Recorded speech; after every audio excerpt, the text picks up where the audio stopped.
Pendant la Seconde Guerre mondiale, la Roumanie s'est jetée corps et âme dans les bras de l'Allemagne nazie. Mais pourquoi ce choix? Que espérait-elle gagner? Du front de l'Est à la prise de Stalingrad, des salons de Berlin au camp soviétique, les soldats et dirigeants roumains ont joué un rôle bien plus crucial qu'on ne le croit durant la Seconde Guerre mondiale. En 1940, la Roumanie est un pays blessé, humilié, fracturé.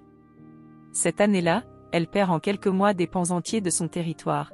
La Bessarabie et la Bucovine du Nord sont arrachées par l'URSS, la Transylvanie du Nord offerte à la Hongrie par Hitler, et la Dobroudja du Sud cédée à la Bulgarie. Sous la pression, le roi Carol II abdique.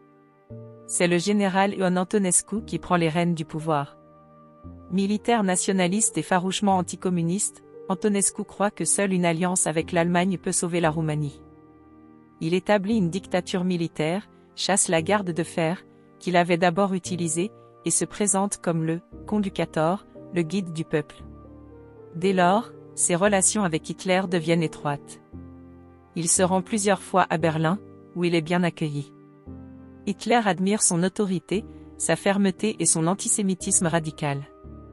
Antonescu, de son côté, croit qu'en rendant service au Reich, il pourra reprendre les territoires perdus. Le 22 juin 1941, Hitler lance l'opération Barbarossa, l'invasion de l'Union soviétique. À ses côtés, la Roumanie.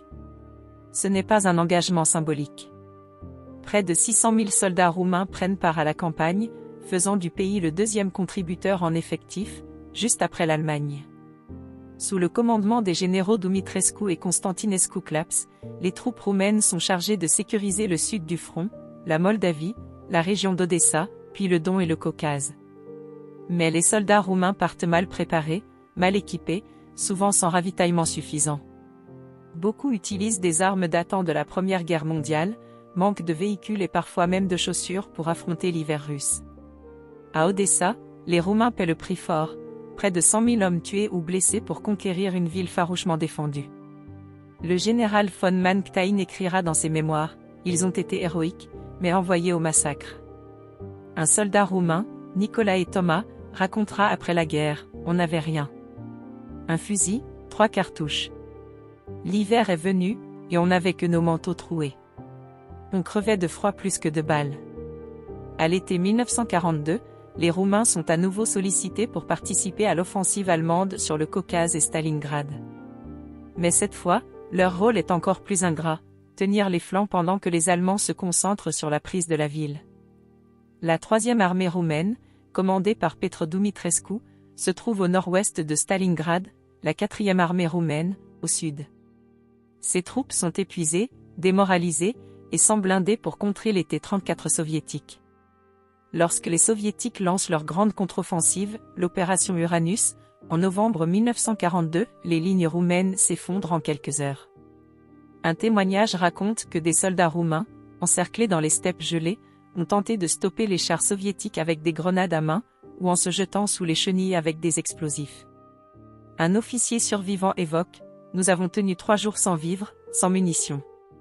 À la fin, on a mangé de la boue gelée. » D'autres, abandonnés par le commandement allemand, se sont rendus ou ont été massacrés.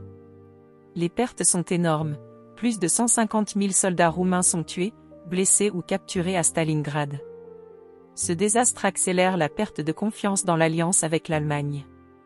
À l'été 1944, les troupes soviétiques approchent de la frontière roumaine. Antonescu, fidèle à l'Allemagne jusqu'au bout, refuse de capituler. Mais dans l'ombre, le jeune roi Michel Ier, que le conducator avait réduit à un rôle décoratif, organise un coup d'État. Le 23 août 1944, Antonescu est arrêté et livré aux soviétiques. Le roi déclare que la Roumanie change de camp et rejoint les Alliés. Cette volte-face spectaculaire est accueillie par un silence méfiant à Moscou. Staline, furieux, ne fait pas confiance à cette manœuvre. Dès les premiers jours, Djoukov et l'armée rouge entrent dans Bucarest et installent progressivement un gouvernement communiste. Des milliers d'officiers roumains sont envoyés dans les camps soviétiques. Antonescu, lui, sera jugé en Roumanie pour crimes de guerre et exécuté en 1946. Après le retournement d'alliance, les soldats roumains capturés ou démobilisés sont massivement déportés vers l'URSS. Beaucoup sont envoyés dans les camps du Donbass ou de Sibérie. Le général Stescu, qui a participé au coup d'État royal, dira plus tard, « Nous avons été utilisés, puis broyés par les deux géants de l'Est et de l'Ouest. » Un ancien prisonnier, Ioan Petrescu, racontera en 1970, « Nous étions 100 dans une baraque pour 40. On creusait dans le gel pour extraire du charbon. Ceux qui tombaient malades, on les laissait mourir. Les conditions de détention sont terribles. Famine, froid, travaux forcés. Beaucoup ne survivront pas. Ce n'est qu'en 1950, sous Khrouchtchev, que les derniers prisonniers roumains sont autorisés à rentrer. Des milliers ont disparu sans trace, et leur mémoire est longtemps restée taboue sous le régime communiste. La Roumanie a donc été l'un des piliers de l'effort de guerre nazi à l'Est. Par fidélité à Antonescu, par calcul stratégique, par peur du communisme.